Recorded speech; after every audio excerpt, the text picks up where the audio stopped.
എൻ്റെ അടുത്ത് ചില കുട്ടികൾ ചോദിക്കാറുണ്ട് ഡിസൈനർ ആവാനുള്ള ക്വാളിഫിക്കേഷൻ, ക്വാളിറ്റി, അല്ലെങ്കിൽ സ്റ്റാർട്ടപ്പ് ചെയ്യാൻ എന്താ വേണ്ടത്, ബുട്ടിക്ക് ചെയ്യാൻ എന്താ വേണ്ടത്, എങ്ങനെയാ ചെയ്യുന്നത്, അങ്ങനെ കുറേ കാര്യങ്ങൾ, കുറേ ഡൗട്ട്സ് ചോദിക്കാറുണ്ട്.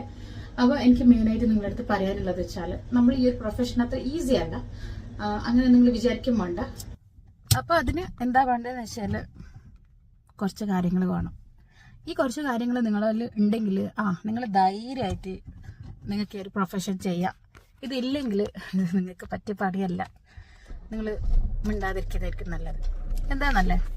നമുക്ക് നല്ല ധൈര്യം വേണം, പിന്നെ നല്ല മനക്കട്ടി വേണം, ക്ഷമ വേണം, ധൈര്യം വേണം, കോൺഫിഡൻസ് വേണം, വിശ്വാസം വേണം. മെയിൻ നല്ല വിശ്വാസം വേണം നമ്മൾ ചെയ്യുന്ന പ്രൊഫഷനോട്.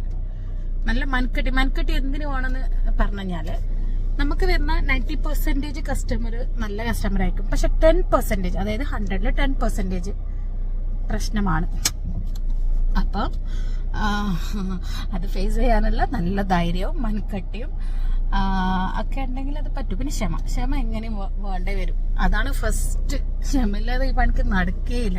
അപ്പൊ ഇതൊക്കെ ഉണ്ട്, അല്ലെ ഇതിൽ ഏതെങ്കിലും ഒന്നില്ലെങ്കിൽ പ്ലീസ് നിങ്ങൾ ചെയ്യരുത്. ഇതൊക്കെ ഉണ്ടെങ്കിൽ നിങ്ങളെ കൊണ്ട് ഇത് ചെയ്യാൻ പറ്റുള്ളൂ. അങ്ങനെയുള്ളവരാണെങ്കിൽ നിങ്ങൾ ധൈര്യമായിട്ട് പോയിക്കോ. അങ്ങനെ അല്ലാത്തവരാണെങ്കിൽ നിങ്ങൾ നിർത്തുന്നതാണ് നല്ലത്. Okay, thank you.